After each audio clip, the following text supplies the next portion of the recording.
te raconter une histoire. Pendant l'Euro 2016, on faisait un barbecue à l'extérieur et N'Golo est toujours assis à côté de moi. On Ouais. est toujours assis ensemble. Alors, à table et dans le bus, tu vois. Hmm. Et parfois, on est tous ensemble pendant un barbecue et je raconte des blagues. Et je raconte des blagues et mes blagues, elles sont plutôt bonnes. Et je pense. Et N'Golo, il est là, collé à moi. Ouais. Je l'entends, on l'entend pas.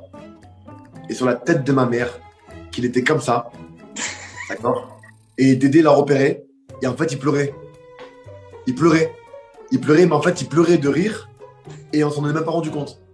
Et quand on l'a regardé, même quand il pleure de rire, il veut pas se montrer. Et on a commencé à rigoler, on l'a regardé. Et en fait, là, il a commencé à se lâcher. Et il pleurait, il pleurait, il pleurait, il pleurait.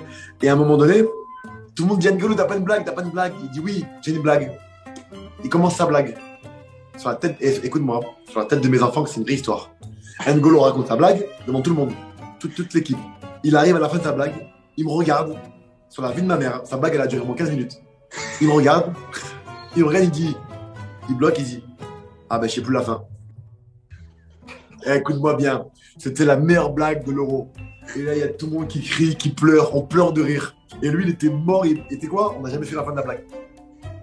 C'était incroyable. Et voilà la blague d'N'Golo Kanté. Mais il aime pas quand on parle trop de lui à table. À table, si tu veux, tu as toujours Benjamin Mendy ou Paul Pogba ou Griezmann.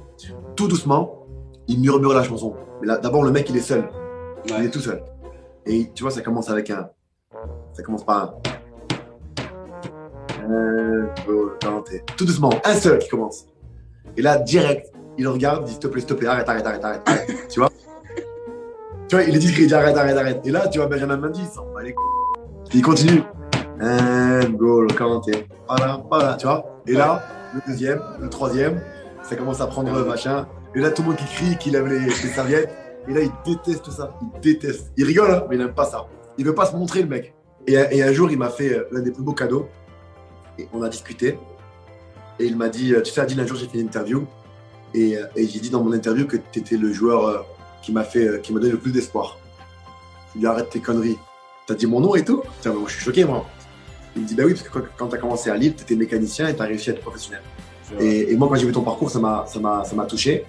Alors, j'ai commencé à te connaître et commencé à être devenu un petit peu un exemple pour moi, tu vois. Et regarde derrière ce qu'il est. Derrière, c'est lui, c'est mon exemple. Ce qu'il a dit, si tu veux, pour moi, il reste humble, mais je le mets dans mon palmarès.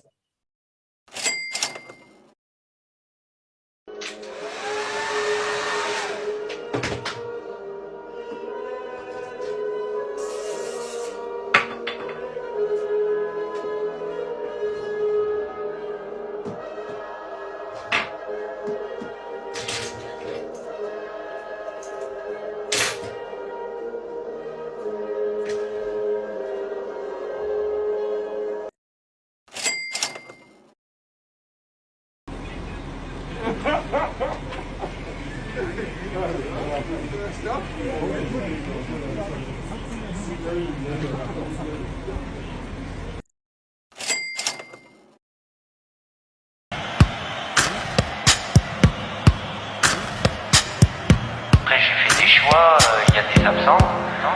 Ramenez la coupe à la maison. On est tous ensemble. Un temps c'est le moment. L'avance est debout. Ramenez la coupe à la maison.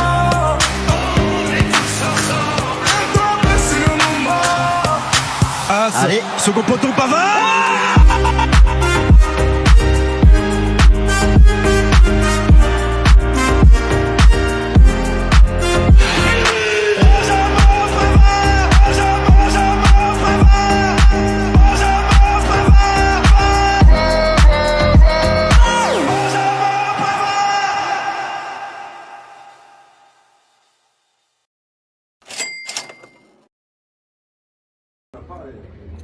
Allez les bleus